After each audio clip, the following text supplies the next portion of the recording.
लाश खाने वाली चुड़ैल। राहुल नाम का एक लड़का था। उसे भूतों के बारे में जानने का बड़ा शौक था। वह हमेशा भूतों और चुड़ैलों की कहानियां पढ़ता रहता।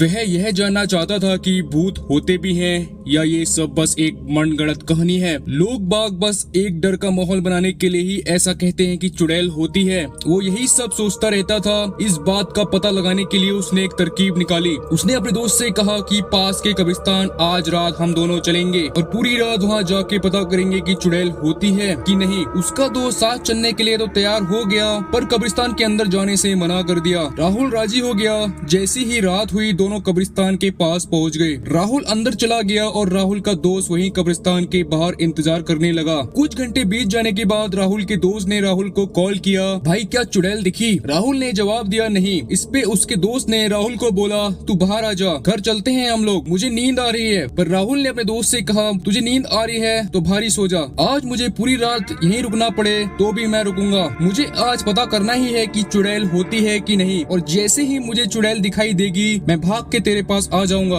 इसके बाद राहुल का दोस्त कब्रिस्तान के बाहर ही सो गया और राहुल अंदर चुड़ैल का इंतजार करने लगा। काफी समय चुड़ैल का इंतजार करने के बाद राहुल को नींद आने लगी और राहुल वहीं सो गया। अभी राहुल को नींद लगी ही थी कि उसे वहाँ पे फावड़े से जमीन खोदने की आवाज आने लगी। राहुल उठ के बैठ गया और उसने देखा कि एक सफेद साड़ी पहने हुई औरत फावड़े से एक कब्र खोद रही है। राहुल ध्यान से देखने लगा कि आखिरकार ये औरत कब्र क्यों खोद रही है। थोड़ी देर में उस औरत ने कब्र से एक लाश को बाहर निकाला और जंगली जानवरों की तरह आवाज करके उस लाश को नोच नोच के खाने लगी। इतना भयंकर नजारा देख के राहुल के हाथ पैर कांपने लगे। डर से पसीना पसीना हुआ राहुल चुपचाप झाड़ियों में छुपा रहा और हनुमान चालीसा पढ़ता रहा। वो भगवान से बस यही मना रहा था कि हे भगवान आज बचा लो, आज के बाद कभी भी कब्रिस्तान में नहीं आऊंगा। काफी देर तक चुड़ैल ने उस मुर्दे को खाया और फिर बचे हुए आधे मुर्दे के शरीर को कल खाने के लिए उसे वापस कब्र में गाड़ने लगी। तभी राहुल के साथ एक हादसा हो गया। राहुल का दोस्त राहुल का हालचाल पूछने के लिए राहुल को कॉल कर दिया। कॉल की आवाज सुनते ही वो चुड़ैल राहुल की तरफ देखी।